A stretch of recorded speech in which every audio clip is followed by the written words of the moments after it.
Appreciate you guys having me. I'm excited to be here. Rome wasn't built in a day, but it was in 6 months, so we got a lot of work to do. But it's been fun to see where we've gone and the progress.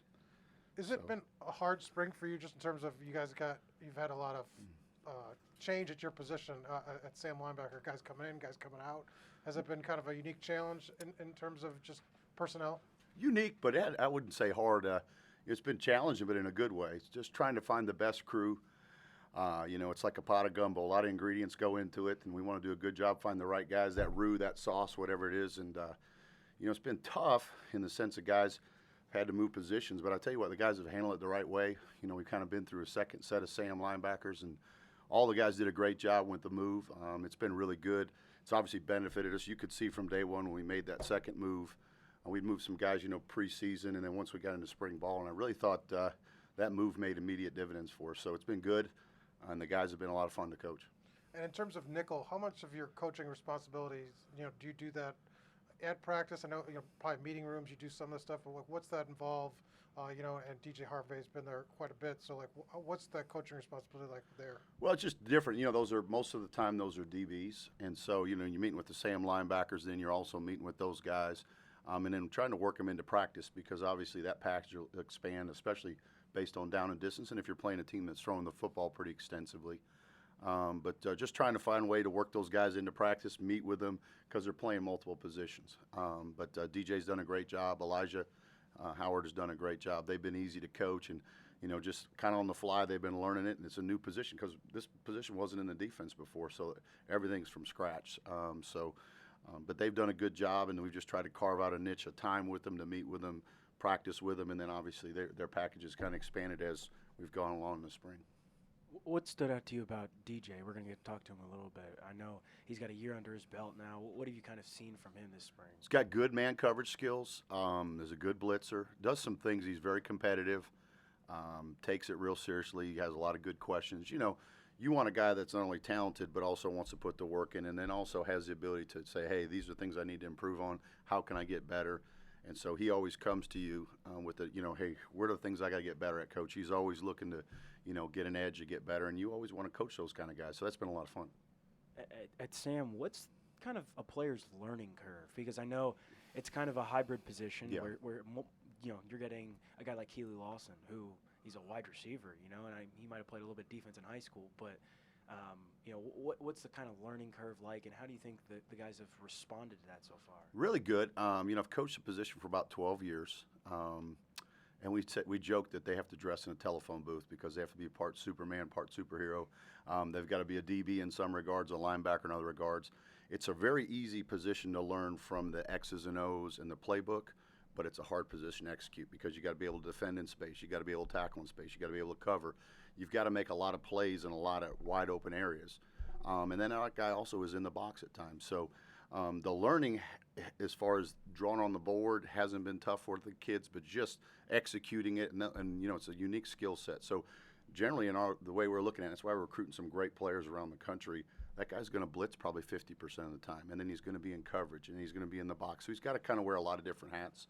But just learning the basic angles and execution. But the guys have been great. I think they've picked it up really quickly. J.R. Walker and Kiante Jenkins are really smart guys, have really good football IQ. Kelly coming over from offense, I thought it would take him longer to learn it than he has, but he's picked it up fairly quickly. So give those guys credit. They've invested, been fun to coach, easy to coach, really come in with good questions. Sometimes you get in a meeting and there's not a lot of interaction. They're very interactive, and so that's made it fun to coach them. And Kiante, we've heard kind of a lot about his length. What makes him so good of a fit, I guess, at that position? Well, he can dress in a telephone booth, but no, all joking aside, he runs really good. He's got good coverage skills, so you never feel like you're really in a pinch with him on a receiver because he was a safety, was a DB. He's got good length. He can really, really run, and he's a lot faster blitzing than people realize. He covers a lot of ground. And I think he's got a really good feel for things, whether reading a quarterback, playing in space. Just for having played in such a short amount of time, he's got some innate things that come natural that are hard to coach. So I think he's going to be really good at it, and every day you see him get better and better. And again, like I said, he's a fun guy to coach, be around, comes from Jacksonville, and just has a really good skill set, elite skill set in my mind. How do you view the spring game as a coach? I mean, is it one practice out of 15, or is it a little bit more than that because it's in the stadium, it's in front of fans, it's a little more game-like than some of these things? You know, I think it's a good culmination of all the work you've put in. I think it's important in two phases. You get something out of it from a football perspective, but also there is the factor of the fans, and you want to see how your guys perform in front of other folks. You know, a lot of times you'll see a guy, he'll be in no pads, and he'll look great, and he'll get the pads on, and then you go, where did Tommy go? You know, he disappeared to the back of the line. And I think with fans there and just the atmosphere and with the great attendance we'll have, you get a chance to see, A, how do guys interact, you know, and react in a game-like setting, and then how do we coach them and just all the different intricacies that go along with coaching and playing in a game. I think it's important at some point because you do play games. You can practice so much, it's like being in a band. At some point, you got to have a concert. So I think it's important for us. And, you know, as a player, I know this. I always wanted something at the end of the tunnel. You do putting all that work in. And most football players will tell you they love to practice, but everybody loves the games more.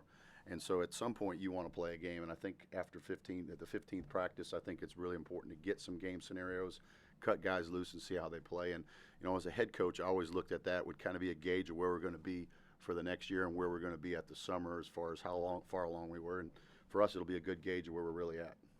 It sounds like you'll split up into two supposedly even teams. I don't know how easy it is to do that. What do you think that process will be like? Will you try to keep certain like units together on different teams, or mix it up? Yeah, but you've got to do a good job of balancing out where you have functioning groups on both sides. You got to have enough offensive linemen on both sides and defensive linemen. Usually that's the biggest issue is do we have enough linemen and be able, if somebody gets hurt, play the game and finish the game. So because usually you have plenty of skill guys. But I think what you try to do is you get units or groups together, make it competitive.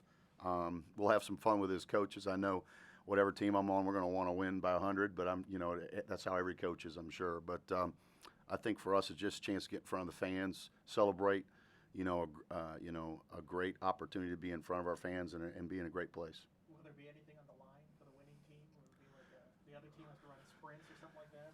I don't know, maybe a barbecue plate or something if it was up to me. But realistically, a lot of pride. I know as coaches, we have fun. One thing we've done this spring, Stu Holt's done a great job with our special teams. We've got a lot of competitions going, and there's a whole bunch of chatter during practice. And coaches, we got pride. The players have pride. Whatever the teams that are split up, we're going to obviously want to win that game. So, and I think that'll be fun just to kind of see how we interact and what'll go down come Saturday. One more, Brooke. Is there anything that you see from your unit that you feel like one more day of practice would help bolster before you guys do get in front of the public and get in front of fans? Truthfully, I'd like to have 1,000 more days of practice before we. But just honestly, it's just the repetitions of it.